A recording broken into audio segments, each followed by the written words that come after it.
Pemeriksaan hazard kimia. Penilaian hazard kimia erat kaitannya dengan MSDS atau Material Safety Data Sheet, atau juga dalam bahasa Indonesia disebut LDKB, yaitu lembar data keselamatan bahan, yang merupakan dokumen yang wajib disertakan pada setiap bahan kimia yang didistribusikan pada industri atau konsumen tertentu. Berikut merupakan contoh MSDS yang biasa digunakan dalam penilaian hazard kimia. Berikut beberapa contoh bahan kimia yang kami gunakan beserta MSDS-nya. Berikut merupakan hasil analisis penilaian hazard kimia yang kami gunakan, yang dimana mengandung alkyl benzen sulfonat, yang terdiri dari sodium dodeksil benzen sulfonat, asam sulfurik, dan air. Untuk nilai CASnya sendiri, sodium dodeksil benzen sulfonat yaitu 25155-300. Untuk asam sulfurik 7664939, dan untuk air sendiri 7732185. Untuk TLVTWA, TLVSTEL, dan TLVC itu untuk sodium dodeksil benzen sulfonat tidak termasuk dalam list ini. Untuk asam sulfurik senilai 1 mg per meter kubik, dan untuk air sendiri tidak termasuk dalam list ini.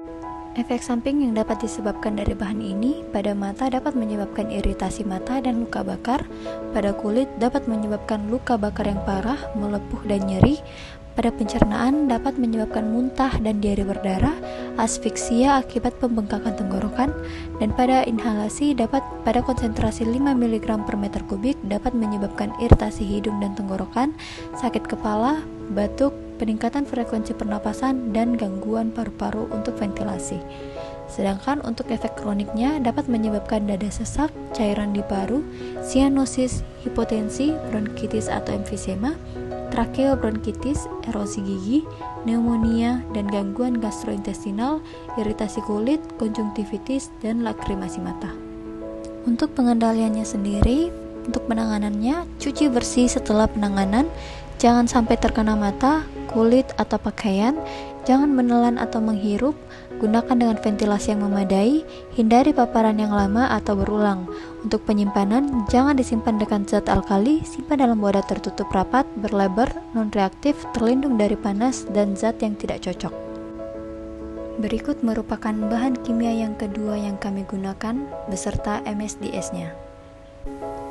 Berikut merupakan hasil analisis bahan kimia yang kedua, yaitu bahan kimia yang mengandung etil alkohol dengan nomor CAS 64175, dengan nomor TLVTWA, TLVSTEL, dan TLVC tidak ditemukan, dan etil alkohol ini memiliki efek akut yang pada mata menyebabkan gangguan mata, kepekaan terhadap cahaya, kerusakan reaksi kimia dan kornea, pada kulit menyebabkan sianosis pada ekstremitas, pada pencernaan menyebabkan iritasi gastrointestinal yang ditandai dengan mual, muntah, diare, dan keracunan sistemik, pada inhalasi pada konsentrasi tinggi dapat menyebabkan mual, pusing, sakit kepala, tidak sadarkan diri, dan koma.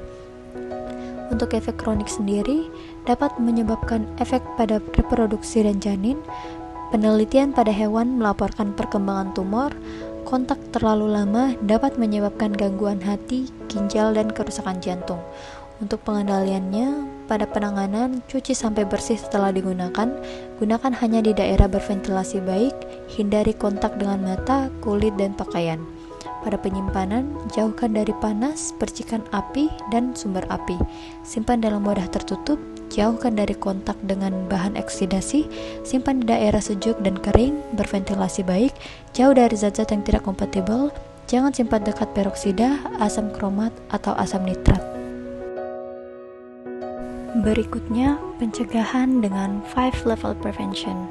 Yang pertama, health promotion, yang dimana kita harus melakukan penyuluhan mengenai bahaya paparan bahan kimia alkyl benzen sulfonat dan etil alkohol, kemudian membuat poster dan pamflet mengenai bahaya paparan bahan kimia alkyl benzen sulfonat dan etil alkohol, dan membuat video edukasi mengenai bahaya paparan bahan kimia alkyl benzen sulfonat dan etil alkohol.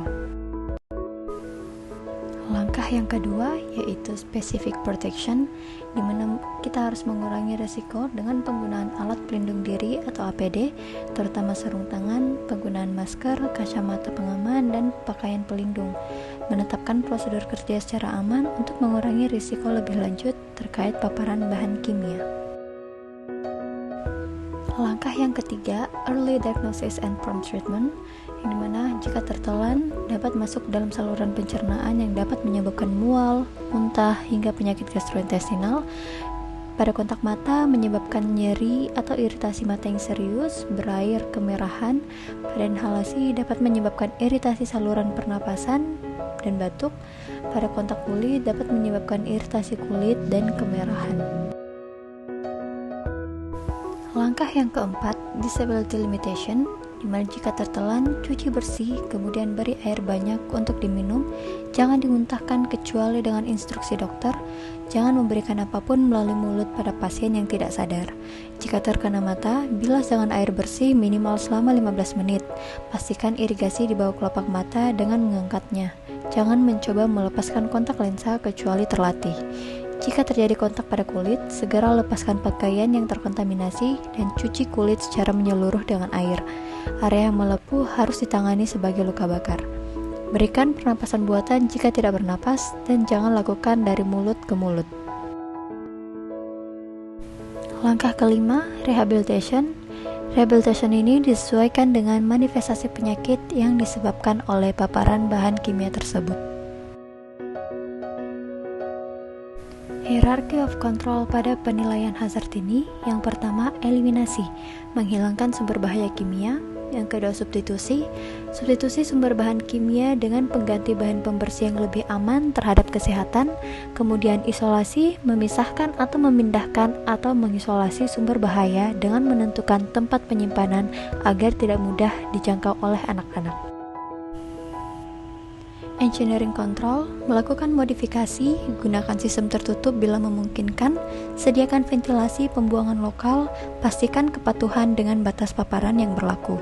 Untuk administrative control, membuat prosedur kerja, aturan, pelatihan, durasi kerja, membuat tanda bahaya, rambu poster, dan label agar tempat kerja aman.